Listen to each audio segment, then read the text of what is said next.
안녕하세요. 김성길 목사와 함께하는 GTS 말씀 묵상 시간입니다. 오늘부터는 5번째 주간의 말씀을 함께 나누게 되겠습니다. 5번째 주간의 말씀 묵상의 내용은 우리가 잘 아는 말씀 이사야서 43장 1절부터 7절까지의 말씀이 되겠습니다. 이 말씀은 하나님께서 이스라엘 백성들이 바벨론에 포로로 잡혀가게 될 것을 미리 예언하시는 가운데 그 속에서 그들을 온 세계 속에 다시 돌아오게 할 것이다 하는 이런 약속의 말씀입니다. 그러면서 그 속에서 하나님이 이스라엘 백성들을, 야곱의 후손들을 얼마나 사랑하시는지, 또 그들을 얼마나 소중하게 여기시는지, 또 그들이 창조된 이유, 하나님께서 그들을 선택한 이유, 이런 것들이 쭉 설명이 되어 있습니다. 오늘 우리는 영적으로 다 아브라함의 자손이요, 또 야곱의 후손들입니다. 오늘 본문 말씀을 야곱에게 주시는 말씀만이 아니라 오늘 우리들에게 주시는 말씀으로 보시면서 이번 한 주간 우리가 하나님의 것으로 더 확실하게 세워지고, 또 하나님의 것에 대한 보장, 하나님의 그 함께 하시는 은혜 역사를 확신할 수 있는 그런 시간들 되어 보시기 바랍니다. 우리 GTS 묵상은 역동성, 그리고 암송 7가지 주제 사용을 통해서 생활의 변화, 발전을 만들기 위해서 만들어졌습니다. 영적인 삶이 우리의 생활 속에서 변화와 발전을 만드는 것으로 열매를 맺어야 하는 거죠. 그래서 5-7+2라고 하는 프로그램이 안에 들어 있습니다. 5는 그림을 보고 분석하는 5가지 내용이고요. 이건 생각을 움직이게 하는 겁니다. 또 7은 월, 화, 수, 목, 금, 토일의 주제입니다. 이 주제를 기억하면서 우리의 삶을 살아가면 삶이 훨씬 더 잘 정리되고 또 안정되고 발전할 수가 있습니다. 그리고 2는 바로 질문 만들기와 묵상하기입니다. 다 주님과 함께 살아가는 삶을 만드는 것이니까 우리 스스로가 익숙하게 활용하시고, 또 우리 자녀들에게 이것을 잘 활용을 하시면 아이들이 학습에도 아주 뛰어난 그런 모습들을 만들 수가 있습니다. 자, 오늘도 그림을 먼저 정리를 하겠습니다. 오늘의 주제는 오늘 내용 전체를 처음 보지만 우리 생각 속에 다 그려 넣는 그런 날입니다. 자, 이 그림을 보시면은 그림 주제가 딱 써 있어요. 너는 내 것이다. 자, 그래서 저는 제목을 이렇게 정했습니다. 주님의 소유된 자의 복. 주님의 소유된 자의 복. 여러분들도 여러분이 느끼시는 제목을 하나씩 정해 보십시오.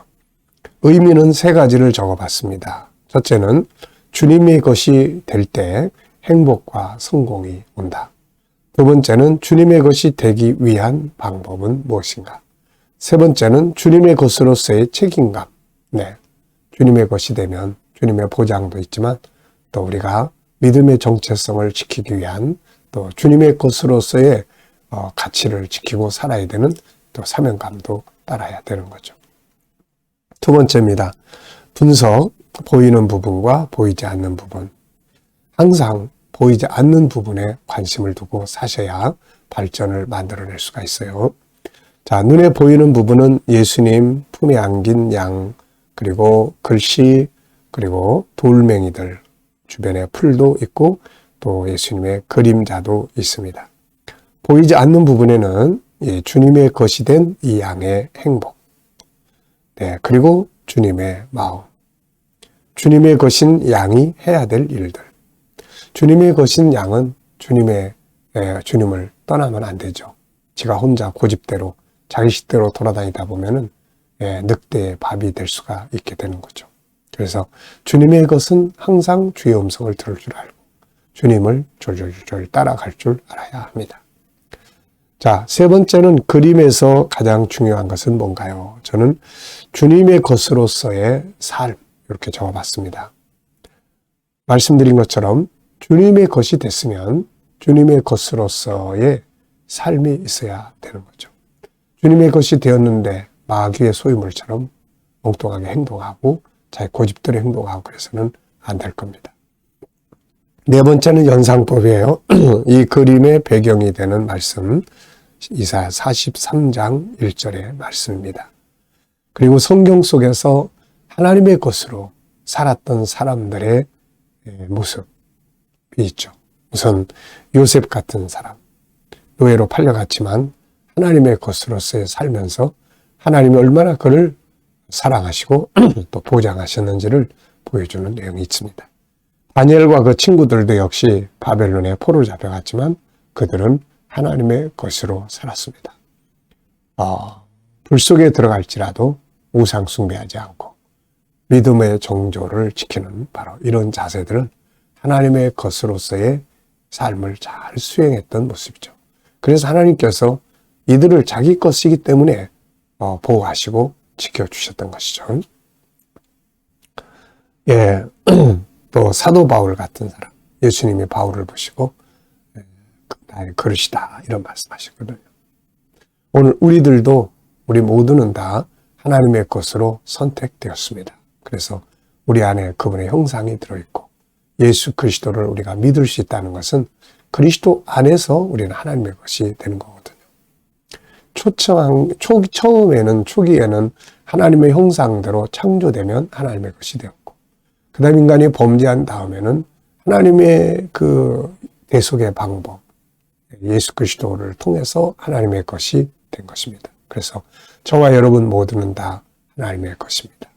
하나님의 것이 되었으니 하나님이 우리와 함께 하시는 거고 거기에 맞도록 살아가는 것이 중요한 일입니다. 자, 상상력 키우기입니다. 이 그림을 가운데 두시고 앞에는 어떤 그림을 그리면 좋을까요? 저는 앞에는 이 양이 주님의 품에 있는 게 아니라 이리저리 자기 멋대로 방황하는 그런 모습을 그려볼 것 같습니다. 그리고 마침내 주님의 품에 안겨서 이렇게 행복한 시간. 그리고 이제 다음 그림은 이제 주님을 따라가는, 이제 얘가 경험을 했어요. 주님을 따라가야 된다.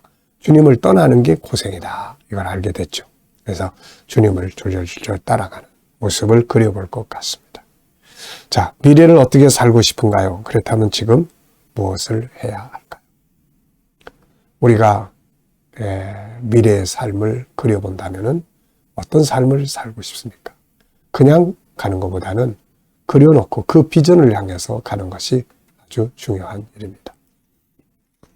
어제 우리 아들하고 잠깐 대화할 시간이 있었는데 그 아들이 그런 이야기예요. 아버지 참 연세가 이렇게 많이 드셨는데도 불구하고 아버지를 보면 그 끊임없이 비전을 품고 그걸 이루기 위해서 가는, 참 존경스럽습니다. 네. 그래서 제가 그게 다 널 위한 비전이다. 자, 우리가 나이가 어떠하든 간에 뭔가 비전을 품고 살아간다는 것은 정말 중요한 일입니다. 네. 자, 미래에 대한 비전, 이게 뭔가 기대감을 갖게 하고 기도의 제목을 갖게 하고 긴장감을 불러일으키고 때로는 고민도 하죠. 그렇지만 그 고민은 좋은 고민이에요. 건강하게 하는 고민입니다. 자, 여러분들도 미래에 대한 비전을 꿈꾸면서 나아가시기 바랍니다. 자, 오늘 본문 말씀 읽어보겠습니다. 읽어보시면서 구조를 어떻게 정하면 좋을지 미리 한번 이렇게 쭉 살펴보십시오. 야곱아, 너를 창조하신 여호와께서 지금 말씀하시느니라. 이스라엘아, 너를 지으신 이가 말씀하시느니라. 너는 두려워하지 말라. 내가 너를 구속하였고 내가 너를 지명하여 불렀나니 너는 내 것이라. 네가 물 가운데로 지날 때에 내가 너와 함께 할 것이라. 강을 건널 때에 물이 너를 침몰하지 못할 것이며 네가 불 가운데로 지날 때에 타지도 아니할 것이요 불꽃이 너를 사르지도 못하리니 대저 나는 여호와 내 하나님이요 이스라엘의 거룩한 이요 내 구원자임이라. 네가 애굽을 너의 속량물로 구스와 스바를 너를 대신하여 주었노라. 네가 내 눈에 보배롭고 존귀하며 내가 너를 사랑하였은즉 내가 내 대신 사람들을 내어주며 백성들이 내 생명을 대신하리니 두려워하지 말라. 내가 너와 함께하여 내 자손을 동쪽에서부터 오게 하며 서쪽에서부터 너를 모을 것이며 네가 북쪽에 이르기를 내놓으라. 남쪽에게 이르기를 가두어두지 말라. 내 아들들을 먼 곳에서 이끌며 내 딸들을 땅끝에서 오게 하며 내 이름으로 불려지는 모든 자 곧 내가 내 영광을 위하여 창조한 자를 오게 하라. 그를 내가 지었고 그를 내가 만들었느니라. 아멘. 자, 어제 주일을 지내시면서 감사한 거 적어보시고요. 오늘 또 한 주간 하루를 시작하면서 또 감사한 거 적어보십시오. 그리고 또 미래에 대해서 감사할 것들이 있으면 쭉 적어보시기 바랍니다. 자, 1번 본문에서 느끼는 건 뭔가요? 사람은 생각을 하기 때문에 뭔가 보고 들으면 느끼는 게 있어야 합니다. 이게 바로 살아있는 생각이죠. 생각이 죽으면 안 됩니다. 저는 3가지를 적었는데요. 첫째, 하나님의 것의 중요성. 너는 내 것이다. 하나님의 것의 중요성. 2번째, 하나님 앞에 보배롭고 존귀한 자다. 우리는 하나님 앞에 보배롭고 존귀한 자예요. 그분의 형상을 가지고 있고 그 아들 예수 그리스도의 생명으로 구원받았으니까 하나님 앞에 우리는 얼마나 소중한 존재입니까? 자기의 목숨을 바쳐서 어떤 물건을 샀다면 그 물건보다 귀한 건 없을 거예요. 우리 스스로도 이 사실을 알고 우리를 존귀하게 여기며 살아갈 수 있어야 합니다. 자, 3번째는 우리는 하나님의 영광을 위해 창조된 자입니다. 그래서 우리가 잘 살아야 돼요. 아름답게 살아야 되고 또 멋지게 살아야 됩니다. 승리자로 살아야 돼요. 그래야 하나님의 이름이 영광을 받게 되는 거죠. 구조 정리합니다. 저는 구조를 2, 2, 3 이렇게 적었어요. 앞에 2는 너는 내 것이다 이런 말씀이고 뒤에 2는 3절 4절인데 너를 대신해서 내가 애굽, 구스, 또 스바를 희생시키겠다. 하나님은 다른 것들을 다 희생시키더라도 야곱의 후손들을 보호하시고 그들을 축복하시다는 거죠. 그 다음에는 3, 5절로 7절입니다. 결국 흩어진 이스라엘 백성들을 온 세계에서 불러낼 거다. 동쪽에서, 서쪽에서, 또 북쪽, 또 남쪽에서 다 불러 모아낼 것이다. 이렇게 말씀을 하고 있습니다. 이 말씀대로 그들은 나중에 바벨론의 포로로 잡혀갔어도 다시 70년 만에 고국으로 돌아갈 수 있었고 또 온 세계에 흩어진 모든 유대인들이 결국 1948년도에 20세기에 들어와 가지고 그들이 다 그 땅으로 돌아오게 됐던 것이죠. 자, 참 하나님의 예언의 말씀은 놀랍습니다. 육적 야곱에게도 이렇게 역사하셨지만 그리고 영적 야곱의 후손들인 우리들도 이렇게 불러 모으시고 계시잖아요. 마침내 계시록 7장 9절에 있는 것처럼 각 나라와 족속과 백성들에서 다 불러 모아서 하나님의 나라를 영광을 기업으로 얻게 하실 겁니다. 본문 이야기로 설명해 보겠습니다. 스토리텔링이에요. 뭘 하든지 스토리텔링, 이야기로 해보면 기억에 오래오래 남습니다. 자, 저는 이렇게 적어봤어요. 하나님께서는 바벨론으로 포로로 잡혀갈 유다 백성들이 다시 돌아올 것을 말씀하시면서 야곱 족속 곧 이스라엘을 너는 내 것이라고 하셨습니다. 그리고 그들이 물속을 지나든 강을 건너든 불 속에 있든 간에 함께 할 것이라고 하시고 그들을 위해서 애굽, 구스, 스바를 희생시키겠다 하셨습니다. 이스라엘은 하나님 앞에 보배롭고 존귀한 자라고 하셨습니다. 그러면서 전 세계에 흩어져 있는 그 백성들을 모두 다 불러 모으실 것을 말씀을 하셨고 세계에서 그를 놓으라고 말씀을 하셨습니다. 그리고 결론적으로 이들은 하나님의 영광을 위해 창조된 자들이 하시면서 그들을 주 앞에 다 오게 하라고 선포하시고 있습니다. 앞서 말씀드린 것처럼 이 말씀은 다 이루어지게 된 거죠. 자, 제목 정하고 풀어보기입니다. 본문에서도 제목이 여러 가지가 나옵니다. 너는 내 것이다. 하나님의 것의 축복과 사명, 보배롭고 존귀한 자, 하나님의 영광을 위해 창조된 자, 내가 사는 이유. 이렇게 적어봤어요. 오늘 저와 여러분들도 다 하나님의 것입니다. 오늘 본문 말씀을 옛날 야곱에게 주신 말씀으로만 보지 마시고 오늘 나에게 주시는, 그래서 야곱아 이 말을 이름을 한번 바꿔가지고 자기 이름을 넣어서 불러보십시오. 성기라, 너는 두려워하지 말고 놀라지 말라. 내가 너를 지명하여 불렀나니 너는 내 것이다. 네가 물속에 지날 때 내가 너와 함께 하겠고 강을 건널 때 물이 너를 침범하지 못하겠고 불 속에 있을지라도 불이 너를 태우지 못할 것이다. 너는 내 것이다. 이렇게 한번 믿음으로 내 것으로 만들어 보시기 바랍니다. 질문 만들어 보겠습니다. 질문이 없으면 변화와 발전이 없어요. 그래서 이 질문 만들기를 계속합니다. 우리 아이들에게 공부 잘하는 아이들을 만들고 싶으면 꼭 질문 많이 하는 아이로 만드셔야 돼요. 자, 여기서 질문 저는 2개를 이렇게 적었어요. 첫째, 하나님이 야곱을 사랑하시는 이유는 도대체 뭔가? 하나님이 야곱을 사랑하는 이유. 2가지를 생각을 해볼 수 있는데요. 하나는 하나님의 선택이에요. 로마서 9장에 보면 바울사도가 그 이야기를 했어요. 왜 하나님이 야곱은 사랑하고 에서는 미워했다고 하셨느냐? 하나님의 주권이다. 네. 하나님의 선택이에요. 그냥 선택하셔서 사랑하신 겁니다. 내 자녀니까 그냥 사랑하시는 거예요. 2번째는 야곱의 정신을 하나님은 좋아하세요. 에서와 야곱과의 관계에서 야곱은 물질주의적인 걸 좋아했고 야곱은 영적인 것을 좋아했어요. 그래서 영적 권리를 얻기 위해서 장자권을 산 겁니다. 하나님은 이런 정신을 좋아하세요. 하나님을 좋아하는데 하나님 싫어하시겠습니까? 그만큼 하나님을 사랑하겠다고 하는데 하나님을 자기 인생의 모든 것으로 삼고 살고 싶다고 하는데 하나님 이런 사람 싫어하시겠어요? 그래서 사랑하시는 거예요. 2번째입니다. 하나님의 것으로 축복은 무엇이며 사명은 뭔가? 하나님의 것에 대한 하나님의 보장은 대단한 거죠.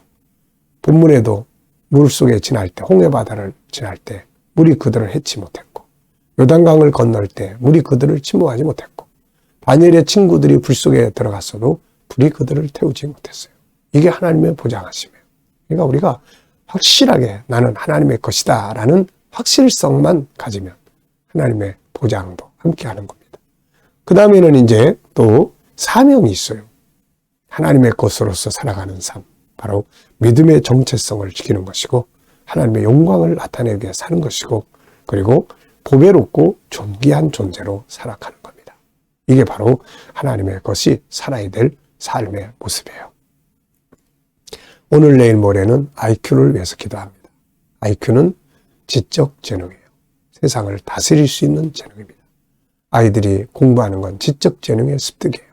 오늘 이 내용은 지적 재능, 우리의 삶에 세상을 다스리는 그런 아름다운 삶의 모습을 이렇게 살면 됩니다. 목적을 이해하고 주도적으로 살고 비전을 품고 질문을 할 줄 알고 지식과 기술을 습득하고 창의력을 만들고 즐겁게 살고 변화를 추구하고 학습을 협동하며 스토리를 만들 줄 알고 SK, EQ, IQ를 융합할 줄 알면 됩니다. 자, 오늘의 과제는 하루 일과를 스토리로 나눠보는 거죠. 아이들이 학교 갔다 오면은 공부 잘했어 못했어 이거보다는 자, 우리 스토리텔링 해볼까? 그리고 오늘 학교에서 공부한 것들 한번 이야기 나눠보기. 이렇게 하면 다 복습이 되는 거죠. 자, 묵상하겠습니다. 자, 오늘도 이사야 43장 1절로 7절 말씀 한번 쭉 기억해 보시고요. 오늘도 내가 할 일, 또 만날 사람들을 쭉 기억해 보시고 또 주님이라면 어떻게 하실지 또 주의 말씀 속에 어떤 답이 들어있는지 한번 쭉 기억하시면서 주님께 물어보시면 주시는 영감이 있습니다. 그 영감을 가지고 오늘도 승리할 수 있기 바랍니다. 기도하고 마치겠습니다. 주님 감사합니다. 오늘도 묵상으로 하루를 시작합니다. 주신 말씀들 오늘도 우리의 삶에서 능력 있게 하여 주시옵소서. 우리 자녀들, 친척들, 동료들 중에 믿지 않는 자들 다 주께 돌아와 구원받게 하여 주시고 오늘도 우리 자녀들과 성도들 저희들의 직장과 사업장이 복되게 하시며 만남이 복되게 하여 주시고 새로운 일터를 구하는 자들에게는 좋은 일터들이 예비되게 하여 주시옵소서. 주님 오늘도 저희들이 또 치료받는 모든 성도들 아픔에서 속히 자유하게 하시고 하나님 사람의 손으로 할 수 없는 부분은 주님이 만져주셔서 치료를 강하게 역사하여 주시옵소서. 오늘 이 나라와 민족이 함께 하시고 통치자들에게는 지혜를 주셔서 나라를 바른 길로 이끌어가게 하여 주시옵소서. 아버지 오늘도 세계 곳곳에 있는 선교사님들과 저들의 사역 가운데 함께 하여 주시옵시고 오늘도 하나님 또 이 IQ 지적 재능을 가지고 세상을 잘 다스리며 승리하게 하여 주시옵소서. 감사하며 예수님의 이름으로 기도하옵나이다. 아멘.